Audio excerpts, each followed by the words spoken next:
Hi, welcome to Kiran TV news. YCP ఒక wrong స్ట్రాటజీలో వెళుతోందా?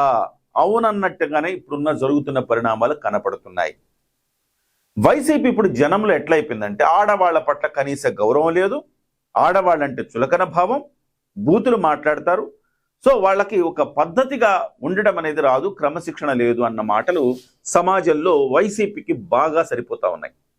So Telugu Desam party చెప్పినా, జనసేన పార్టీ చెప్పినా వాళ్ళు చేస్తున్న పనులు కూడా అలాగే ఉన్నాయన్నమాట. తాజాగా ప్రసన్న కుమార్ రెడ్డి గారు ప్రశాంత్ రెడ్డి గారి మీద చేసిన అత్యంత జుగుప్సాకరమైన విమర్శల తర్వాత కూడా ఆ పార్టీ మేలుకోలేదు.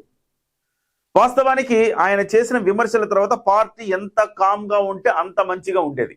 కానీ పార్టీ వెనకేసుకొచ్చి అనిల్ కుమార్ యాదవ్ లాంటి వాళ్ళు మరింత రెచ్చిపోయి మాట్లాడి తీసుకెళ్లి కేసులు పెట్టి, ముఖ్యంగా ఆయన ఇంటి మీద దాడి జరిగిందని, దీనికి ప్రశాంత్ రెడ్డి కారణమని కేసులు పెట్టి నానా యాగి చేశారు.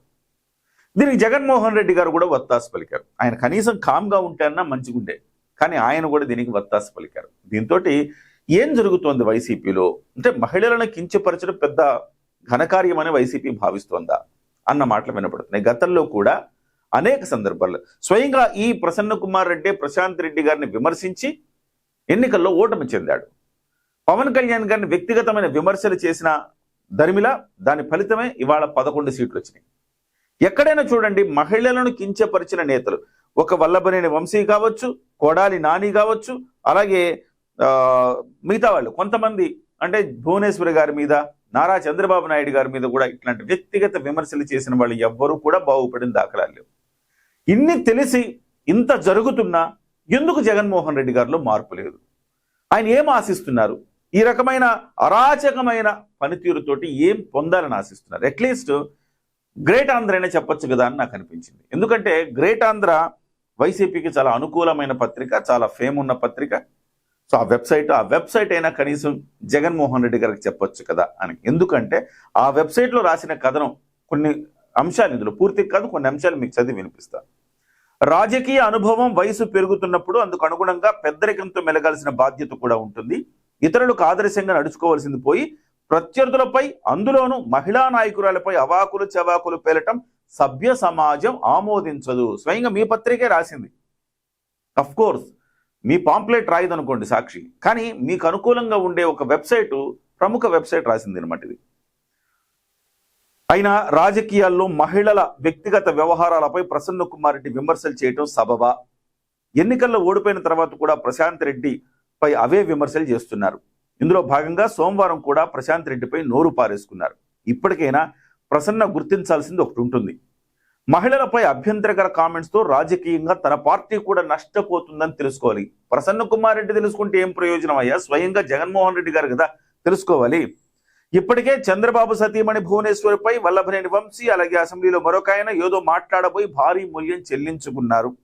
ఇప్పటికీ మార్పు రాకపోతే ఇక వైసీపీని ఎవరూ కాపాడలేరు. పాపం చాలా నిరుత్సాహంతో రాశాడిన గ్రేట్ ఆంధ్రలో ఈ స్టోరీ అనమాట.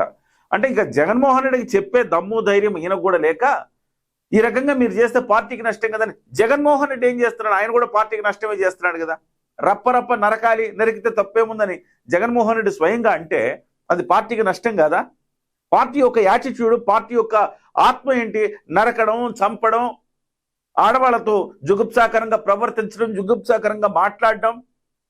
స్వయంగా అసెంబ్లీ, ప్రజాస్వామ్యానికి దేవాలయమైన అసెంబ్లీలోనే ఒక జుగుప్సాకరమైన మాటలు స్వయంగా ప్రతిపక్ష నేతను, ఆనాటి ప్రతిపక్ష నేతలు మాట్లాడడం, ఇవన్నీ కూడా పార్టీకి శోభనిస్తాయా? సో చివరికి గ్రేట్ ఆంధ్ర లాంటి పత్రికలు కూడా ఇది తప్పే అంటున్నాయి.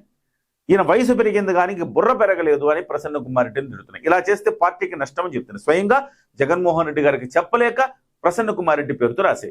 జగన్మోహన్ రెడ్డి ఇప్పటికైనా నేర్చుకోవాల్సింది, మారాల్సింది ఏంటంటే, మీరు ప్రతిపక్ష నేతగా అసెంబ్లీకి రండి, సబ్జెక్టు మీద పోరాడండి, వ్యక్తిగత విమర్శల్ని పక్కన పెట్టండి, సబ్జెక్టు మీద పోరాడి ఒక బలమైన ప్రతిపక్ష నేతగా ఎదిగి రాష్ట్రానికి మంచి చేయండి. ఏ రాష్ట్రంలోనైనా అధికార పక్షం ఉంటుంది, బలమైన ప్రతిపక్షం కూడా ఉండాలి. లేకపోతే అధికార పక్షం చేసే తప్పులు కూడా జనానికి ఎట్లా తెలుస్తాయి? సో మీరు ఒక కన్స్ట్రక్టివ్గా, నిర్మాణాత్మకమైన సబ్జెక్ట్ ఓరియంటేషన్లో ఒక మెసేజ్లు, లేకపోతే దానికి సంబంధించిన విమర్శలు చేయండి. ప్రజలు కూడా హర్షిస్తారు. మీరు అసెంబ్లీకి వెళ్ళండి, మాట్లాడండి, సబ్జెక్టు మీద పోరాడండి, ప్రజలకు న్యాయం జరగాలని అడగండి. అంతేగాని మహిళల పట్ల అసభ్యంగా మాట్లాడడం ఈ రకంగా చేస్తే ఇప్పటికే అటు ప్రశాంత్ రెడ్డి ఇటు ఈయన ప్రసన్న కుమార్ రెడ్డి ఒకళ్ళ మీద ఒకళ్ళ కేసులు పెట్టుకున్నారు. రేపో మాపో ప్రసన్న కుమార్ రెడ్డిని అరెస్ట్ కూడా చేస్తారని చెప్తున్నారు. ఎందుకంటే చేబ్రోలు కిరణ్కి ఒక న్యాయము, ప్రసన్న కుమార్ రెడ్డికి ఒక న్యాయమా అన్న చర్చ జరుగుతుంది రాష్ట్రంలో. చేబ్రోలు కిరణ్ భారతి గారి మీద మాట్లాడగానే అతన్ని అరెస్ట్ చేశారు కదా, మరి ప్రశాంత్ రెడ్డి గారి మీద మాట్లాడిన తర్వాత ప్రసన్న కుమార్ రెడ్డిని ఎందుకు అరెస్ట్ చేయరు? ఆయన మాజీ ఎమ్మెల్యే అయితే ఆయన పౌరుడు కాదా? ఆయనకు ప్రత్యేకమైన హక్కులు అధికారాలు ఉంటాయా? చట్టానికి అతీతమా అన్న ప్రశ్నలు తలెత్తుతున్నాయి. దీని మీద వెంటనే ప్రభుత్వం చర్య తీసుకోవాలి. జగన్మోహన్ రెడ్డి గారు కూడా పునరాలోచన చేయాల్సిన అవసరం ఉంది.